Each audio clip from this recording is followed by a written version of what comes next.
Miss হবে না আপনার পছন্দের টিভি শো। দেখুন জি5 অ্যাপে একদম ফ্রি।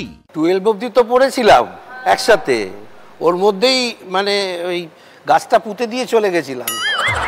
৩৫ বছর আগে কিভাবে বুলবুলদিকে আপনি পেলেন, কোথায় পেলেন? একই কলেজে পড়তাম আমরা। কোন কলেজ? বিবেকানন্দ কলেজ, ঠাকুর। উনি সিনিয়র ছিলেন, তারপর গ্র্যাজুয়েশন করে ও ল পড়ে। তাহলে সম্পর্কটা হলো কিভাবে? 12 অবধি তো পড়েছিলাম একসাথে, ওর মধ্যেই মানে ওই গাছটা পুঁতে দিয়ে চলে গেছিলাম। কি ভাল লেগেছিল বুলবুলদির? অনেক কিছু বললে পরে চুপচাপ থাকতো।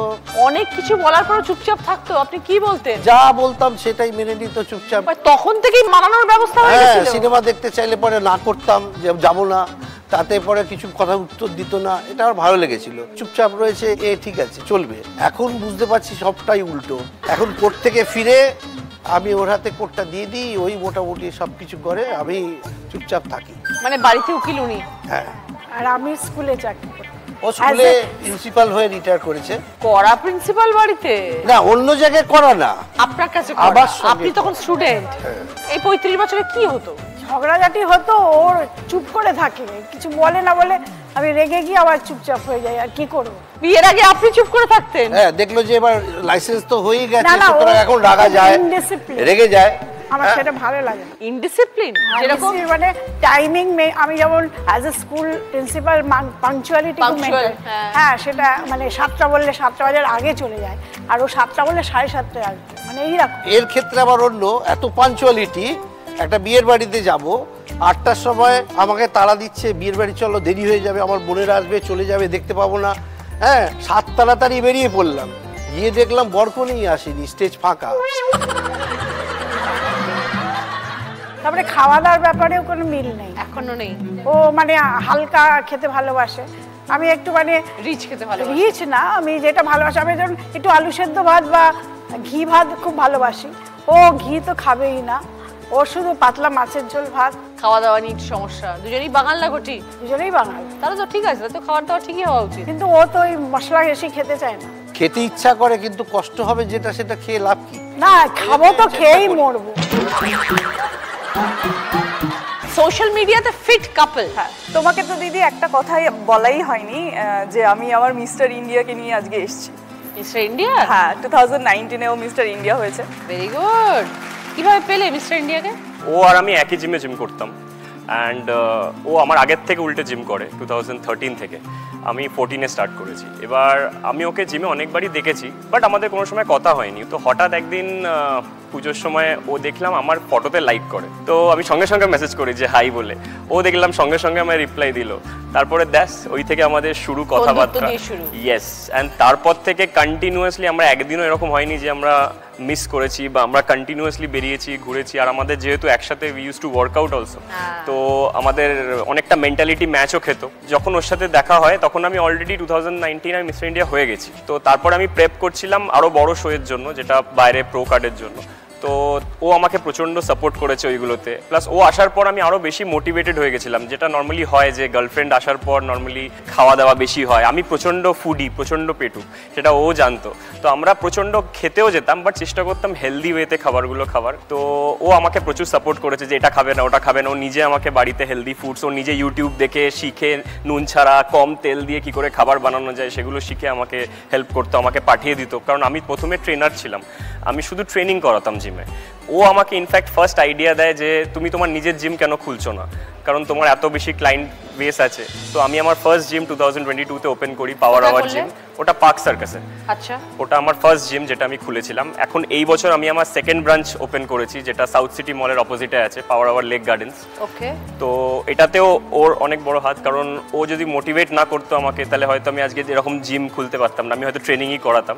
আর একটা জিনিস বলে রাখি, ও পুরোপুরি বাঙাল, আর আমি হচ্ছে পুরো এদেশি ঘটি। ওর বাড়ির থেকে একটু প্রেশার ছিল, কারণ ওর মা চেয়েছিল একটু তাড়াতাড়ি ম্যানেজটা হয়ে যেতে। আর আমি চাইছিলাম যে আমার কিছু গোলস ছিল, যে আমি মিস্টার ইউনিভার্স হয়েই আমি তারপর করব। তো বাট আমি মেনে নিলাম যে না, আমাদের যখন একসাথে থাকতেই হবে, অ্যান্ড এত ভালো সাপোর্ট এই যুগে, তো আমার মনে হয় না আমি ওর থেকে বেটার পেতাম। তো আমরা আগের বছরই এটাকে নিয়ে এগিয়ে গেলাম, and we are happily married now. Saika এবং নিজাম 14 বছরের বিবাহিত জীবন, কিভাবে আলাপ? আমাদের অ্যারেঞ্জ ম্যারেজ। ও ওরা পেপারে অ্যাড দিয়েছিল, তো সেই সূত্রেই দেখাশোনার পর বিয়ে। তো বিয়ের আগে নিশ্চয়ই কল্পনা ছিল যে হাজবেন্ড এরকম হবে, এরকম চাই আমার হাজবেন্ড? আমি সেরকম কিছু ভাবিনি। ওকে যখন আমি প্রথম দেখি আমাকে ভীষণ গুড বয় টাইপের মনে হয়েছিল। তো বসে আছে চুপ করে শান্ত হয়ে, মানে আমার ঠিক খুব একটা পছন্দ হয়নি, খুব ফর্সা, দেখতে সুন্দর, এরকম না। যে দিদি গুড বয় বললাম, স্টিলে গুড বয়। তবে বিয়ের আগে মানে আমাদের এঙ্গেজমেন্ট হয় মে মাসে আর বিয়ে হয় অক্টোবর মাসে। সেই সময় ওর একটা গুড বয় থেকে একটা খুব ব্যাড বয় ধারণা তৈরি হয়েছিল আমার ব্যবসায়িক ক্ষেত্রে। মানে আমরা যে শিপ বিল্ডিং করি, যে লঞ্চ তৈরি করি, এগুলো বেসিক্যালি জেন্ডারটা হচ্ছে ফিমেল বলা হয়, মানে নদীর নামে রাখা হয়, গঙ্গা, দুর্গা, রাজলক্ষ্মী এরকম নাম রাখা হয়, বিপাশা, এরকম সমস্ত জেন্ডারটা ফিমেল হয়। তো ওই বিয়ের এঙ্গেজমেন্ট আর বিয়ের মাঝখানে ওর একটা রিলেটিভের ডেথ হয়। তো আমি ওই যাই, ওখানে কারোর সঙ্গে কথা বলি, আমরা একটু গভর্নমেন্ট সেক্টরের সঙ্গে কাজ করি, ওনাকে একটা ফোন আসে। তো আমি ওনাকে বলছি জাস্ট যে স্যার আপনি এই 2 দিন রাজলক্ষ্মী নিয়ে ম্যানেজ করে নিন, আপনি কালকে রাত্রিবেলা পরীকে পাঠিয়ে দেবো।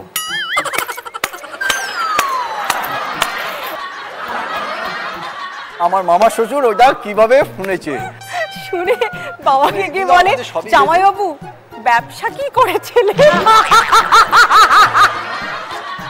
তারপর থেকে দিকে যোগাযোগ নিয়ে আমি লাস্টে আমার ওয়ার্কশপ হচ্ছে ডায়মন্ড হারবার, আমি ওয়ার্কশপ থেকে গাড়ি নিয়ে চন্দননগরে গিয়ে পৌঁছে ওনাকে আমার শালাবাবুকে ফোন করে ওনাকে ডেকে পাঠালাম। তারপরে জিনিসটা ক্ল্যারিফাই করলাম যে ব্যাপারটা হচ্ছে এরকম।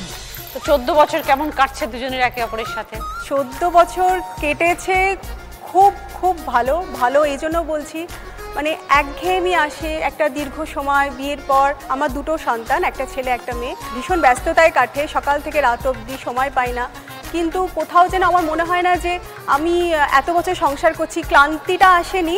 তার সব থেকে বড় কারণ হচ্ছে অরুন্ধতী, শঙ্করকে কি করে পেলে? পাশাপাশি 2টো পাড়ায় আমাদের বাড়ি, তো ওকে আগে থেকেই চিনতাম, তারপরে সোশ্যাল মিডিয়াতে আমার ফ্রেন্ড হিসেবে ছিল।